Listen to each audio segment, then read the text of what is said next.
So I guess I'll do a little garden tour since we were out of power for a little while. I just want to show you these beautiful sunflowers that were complete volunteers that came up this year. They are gorgeous. And my tomato plants are growing here. I'm letting these go wild. I'm not trimming them. And there are some more back there with more sunflowers. Some dried up calendula right in here. They'll come back every year. Then as we go into the backyard, it is like a complete tomato jungle here. For someone that doesn't eat tomatoes, I think I planted a little too many. But I'll show you some of the flowers I have. These are some beautiful roses. They're called candy cane stripes. Some nice button, blue button wildflowers.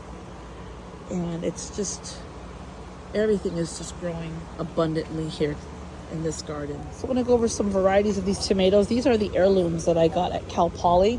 I have them up on these trellises that I got, and I have them in these grow bags. A little different. This one's an in-ground. This one is a grow bag. Another grow bag.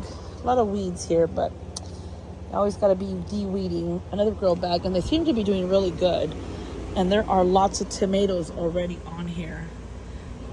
And they are doing fantastic. I have them up with these clips here so they don't just fall over.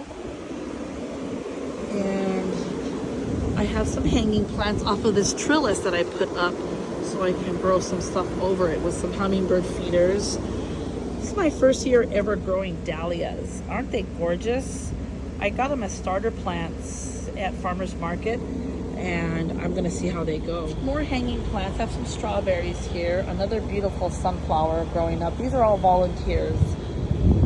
Tons of tomatoes. Trying to grow some red runner beans up this trellis, but I don't think it's getting enough sun. They're not looking green enough, the leaves, but hopefully they'll grow. I actually planted some tubular dahlias that I bought from somebody I met on Facebook.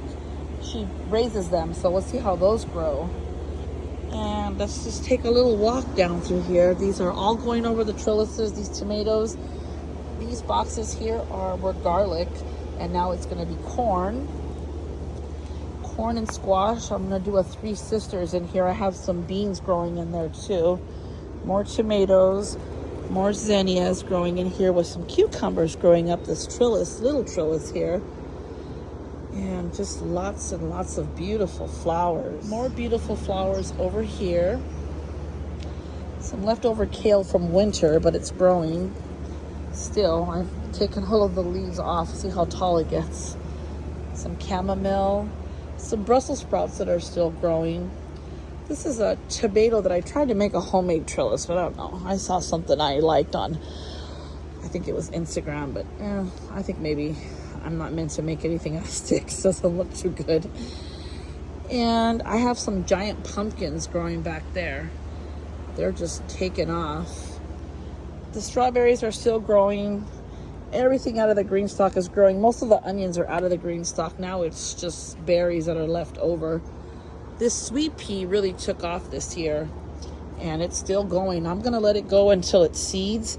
So these little pods right here will develop seeds, and when they're all dried up, then I will save them and plant them next year. Back here in this in-ground bed, we have kale, and I planted corn back over there, and squash and watermelon.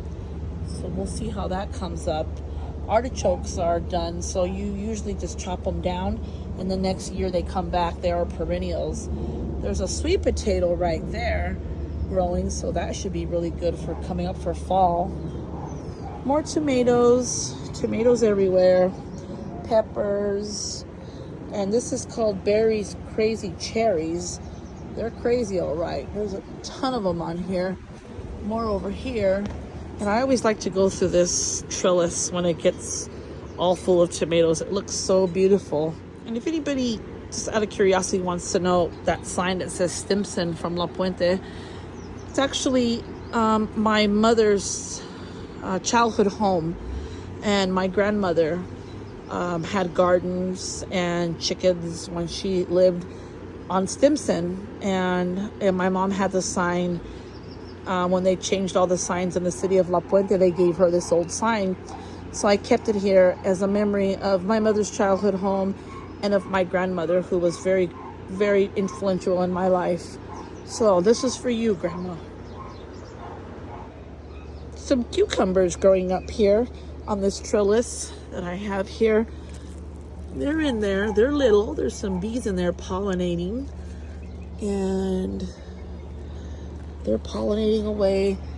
Here's more squash back here with beans. The corn will be coming up in that corner over there.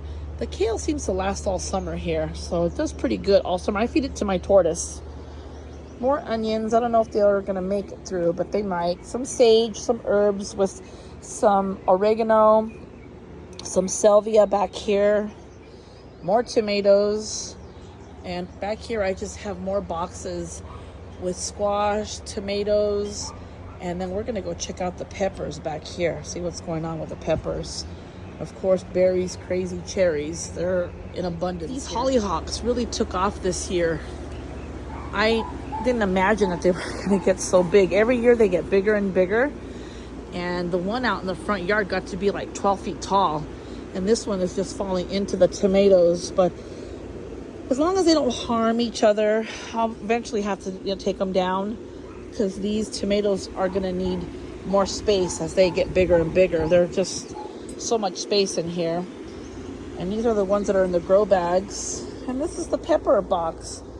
Every year my peppers come to the same box. They do pretty good. I have quite a few varieties in here.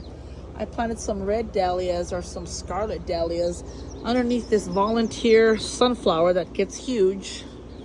There's some squashes back there, some cucumbers there, some more flowers over there. So that about wraps it up for the June garden tour. You know, every year it's something different. Every year that happens, things get moved around, different things grow, things volunteer, but for the most part it's pretty repetitive every year. And I kind of moved things around this year so I could have more room. There's very little space left in this garden that was once a whole side yard. Every year I add more and more. There's nothing else I can add. I'm gonna have to go to the front yard from now on. I have very little space to walk in here, but I made a way to get more garden boxes back here. And I have some squashes down here that I have to pick. We'll eat those for dinner. Some onions that are still going here. And this is a beautiful tomatillo plant here that's growing. And this is my cat that should not be in here. Karomi, can you come out of the box, please? And this pretty much wraps it up for the Victory Garden. And happy June, happy summer solstice coming soon. California poppies still blooming.